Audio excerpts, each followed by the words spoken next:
This one I really need to say some things about. You have to be careful with integrals in polar with area.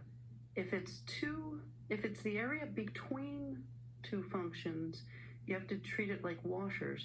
But it turns out this is not the area between two functions. If I look at this and I start drawing along, that's only one function involved.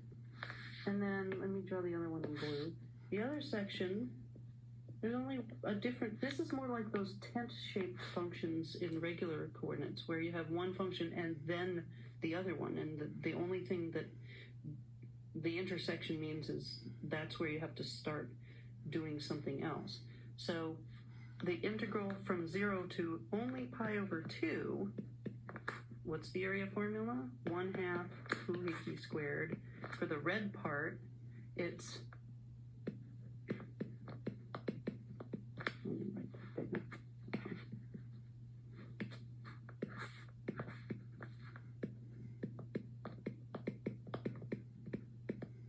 so that only goes from 0 to pi. Over 2. Okay, and then plus from pi over 2 to pi, you have the integral of 3, 1/2 3 squared. Oh, it's a quarter circle. So this should just be 1/4 pi times 3 squared. Okay, because it's 1/2 times pi over 2 times 3 squared. But it's a quarter circle. Okay, and then you add to get the grand total. Yeah, nobody got close on that. Remember that you can't go left to right or top to bottom with polar. You got to go inner to outer. Okay, dx d theta. So x is r cosine theta. Dx d theta, which you've had to do several times recently, is r prime cosine theta plus r times negative sine theta. So I'm going to put the negative in front. But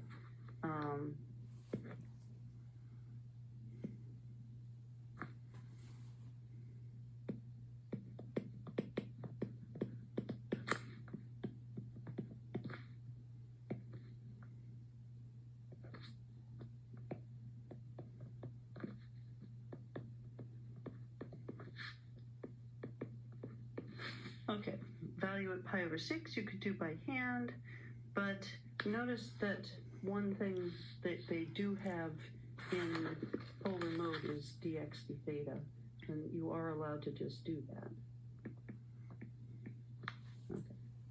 So they did not actually give a point for dx d theta as a function. They just gave 1 point for the first x, which you should be able to get. In polar, the distance between two curves, if I have a curve and I have another curve, the distance between them is r. It's the distance between the two radiuses.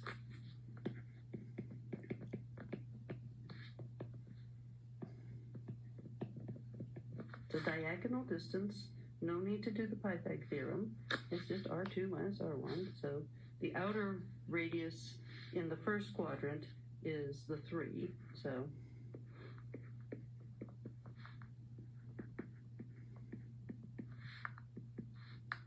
positive 2 sine theta. And at pi over 3, you just have to figure out what that is.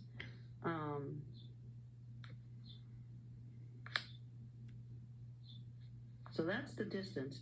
I need to figure out the derivative.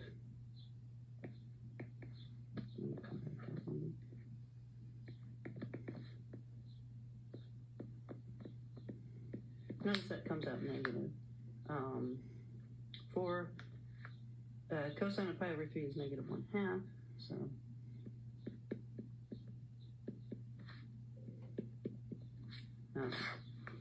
cosine of 2 pi over 3 is also negative 1/2.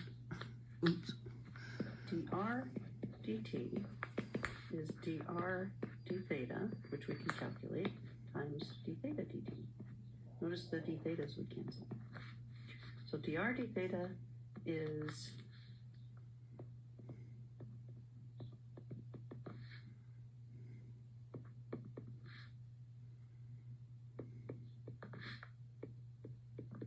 -4 cosine 2 theta, which we've already seen a few times. And again, that's one of the things where you can find the number dr dt as long as you're only graphing r.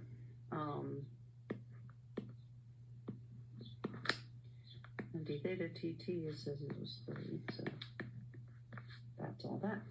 Okay, so also point values, let's see. Yeah, lots of crash and burnage here.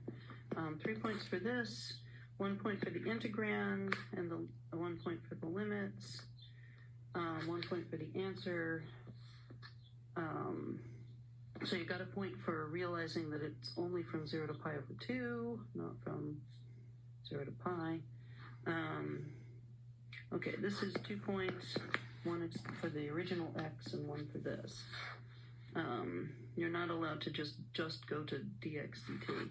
This is 2 points, 1 point for the distance formula between the two radiuses, and 1 point for the final answer. This is 2 points, 1 point for understanding the chain rule, and 1 point for the answer.